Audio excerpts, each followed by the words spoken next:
A field like the aviation sector is one known to be male-dominated, but now everything is beginning to change as women can now stand tall in high positions.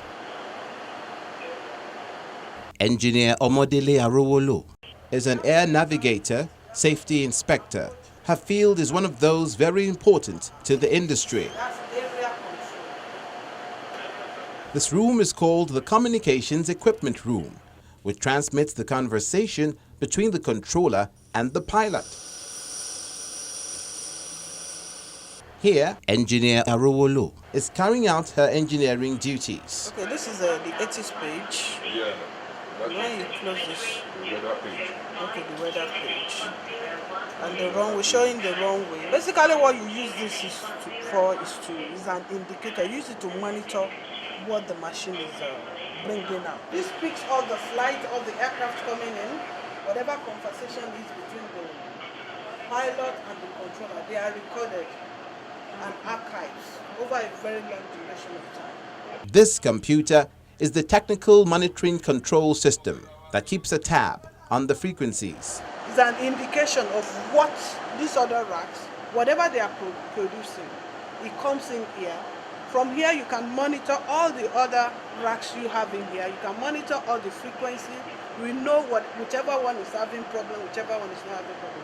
If you look at this, you basically see that most of them, they are all green. That's telling you that all our equipment that we have here, they are in good working condition. In her office at the NCAA, she goes ahead to tell us her responsibilities. We talk about safety communications. We talk about controller-pilot communication, the communication that guides an aircraft from an aerodrome of departure to an aerodrome of landing. And along this, I'm sure you know we have air routes. Just like you have roads here, we have air routes. So when you talk of navigation, you're talking about how an aircraft gets from here, perhaps from here to Kano, must follow some air routes, laid down routes. So what do? We have equipment at some fixed location. We call them sensor-based equipment. So an aircraft is supposed to sense those equipment along the route. That's when an aircraft knows that, okay, I'm on course. And when you can sense this, following the sensor-based equipment that will bleep to let you know that, hey, you're on course. I'm going to Kano. This is a Bravo Delta. That means I'm overhead bidder. You have a sensor there. Along the route, you have some sensor. At the same time, while you're using that for navigation, you are communicating with the controller. That's the pilot communicating with the controller, ensuring that you're on course, taking positive clearance on the route you need to take. Then she gives her opinion about female interests in the field. Issue of male dominance is an issue of perception. So I'm not going to say yes, and I'm not going to say no. And how we say it depends on who you are talking about. I've always grown, even while schooling, amongst men. You know, science is those days seems to be male dominated. I could remember clearly that I was the only lady that did physics up to Form 5, up to school sat level. So it has always been for me a male-dominated environment, and I love it so much. I don't know why. Because at times I look at it when people talk about their job. If you don't love what you do, then one is not fulfilled. I love my job so much, and looking back, I don't think I have anything I would say. It's a regret picking the job that I do, because I love myself when I'm on the field, when we are looking at issues, you know.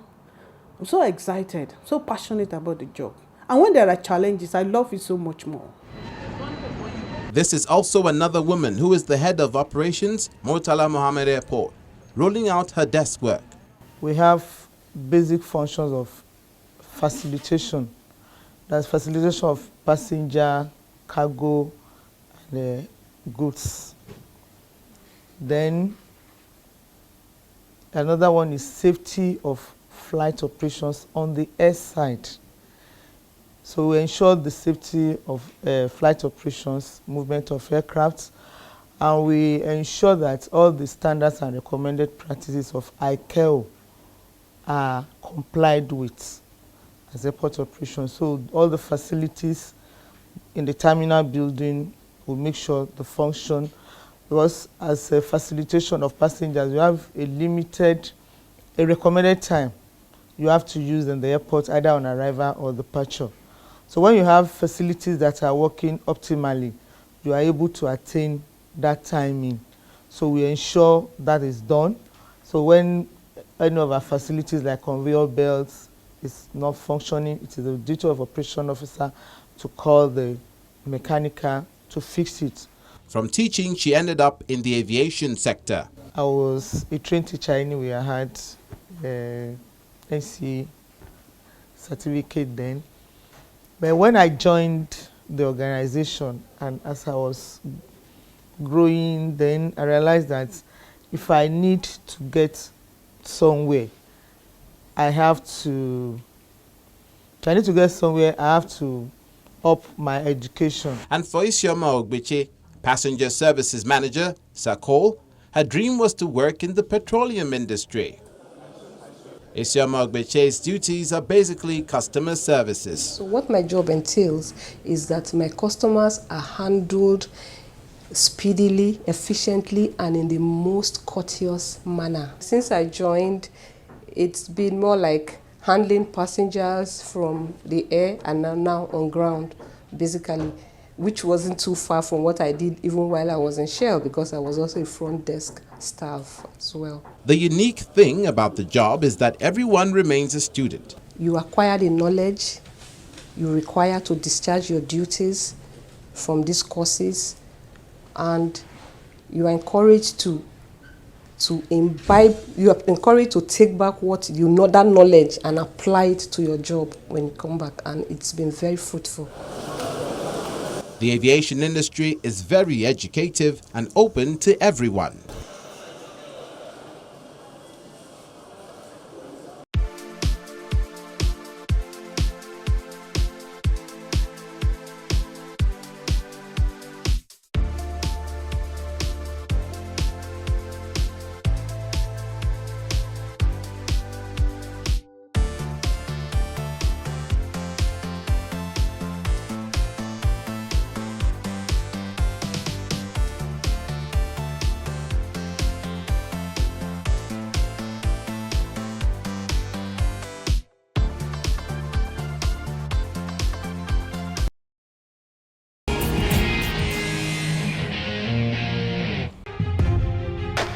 Newsflash takes off with the Nigerian Bureau of Statistics report, showing a decline in activity between the second halves of 2014 and 2015, both in terms of the number of travelers and aircrafts and the weight of cargo and mail moved. The report, however, showed a slight recovery in activity relative to the first half of 2015. The Murtala Mohammed Airport in Lagos recorded the most activity, accounting for 36.5% of domestic passengers, 69.2% of international passengers, 89.5% of cargo movement, and 44.9% of mail movement.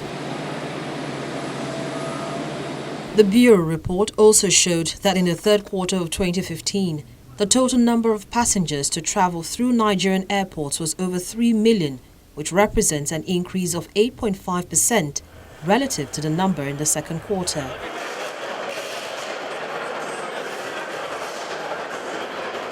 Abuja International Airport was the second busiest international airport in the second half of 2015, while Kano was the third largest international airport in each period considered.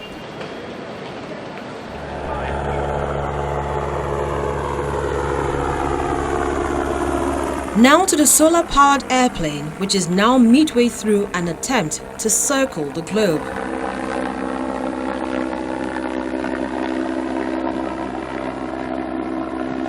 The plane is expected to finish the next leg of its history-making journey early in the week in Arizona, after a relatively short 16-hour flight from Northern California.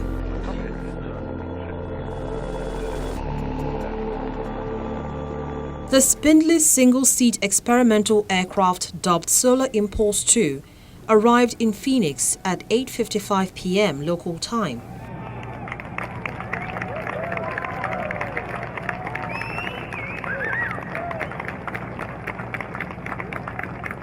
The lengthy duration of the flight, which an airliner would make in just 2 hours, stems from a cruising speed likened to that of a car, requires pilots to practice extra training to stay alert for long hours. Occupying the plane's tiny cockpit for the trip was Swiss aviator André Boschberg, a co-founder of the project. He and fellow pilot Bertrand Pichard, also of Switzerland, take turns at the controls for each segment of what they hope will be the first round-the-world solar-powered flight. It was a day where the music made me very emotional. And when you are up there, when you can fly, in fact, with the sun, when you have this potential, the airplane doesn't make any noise, doesn't make any pollution. I mean, you feel different, and the music made me almost cry. So that's the part which touched me most today. The California to Arizona flight marked the 10th leg of the trip.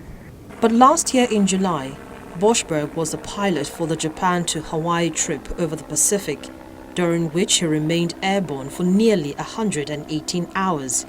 That's about 5 days and 5 nights. That shattered the 76-hour world record for a non-stop solo flight set in 2006 by late American adventurer Steve Fossett in his Virgin Atlantic Global Flyer.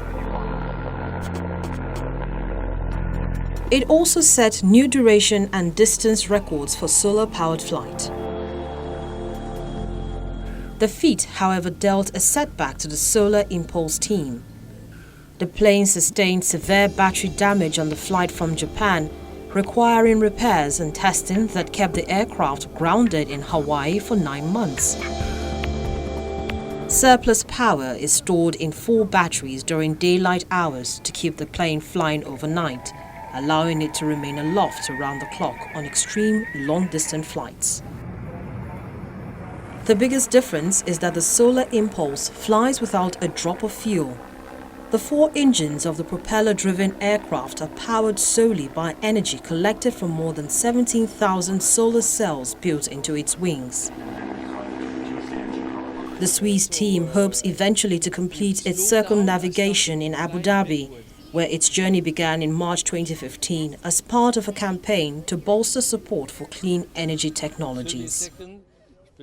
A helicopter crash that killed 11 oil workers and 2 crew late last week has been attributed to a technical fault, not human error, Norway's Accident Investigation Board said on Tuesday. An Airbus H225 Super Puma helicopter ferrying passengers from a Norwegian oil platform crashed in the North Sea on Friday, April 29th, killing all 13 people on board. Among the 13 people on board were 1 British and 1 Italian national. Norway's Accident Investigation Board also confirmed statements by the helicopter operator, CHC, that the 2 pilots did not have time to send an emergency mayday message before the crash. Aviation sources said the European Aviation Safety Agency, which regulates the airworthiness of helicopters, was discussing with Airbus whether to issue a directive ordering checks on the Super Puma. Airbus, which had initially urged a halt to all Super Puma flights, said commercial operations could resume outside UK and Norway, saying initial evidence did not suggest a link between the accidents and the 2 North Sea ditching in 2012. The Super Puma is the workhorse of the oil industry, ferrying workers to and from offshore installations. Our flight terminates here, and we look forward to your feedback via our social media portal. Thanks for watching. I'm Bukola Joe Oketumbi.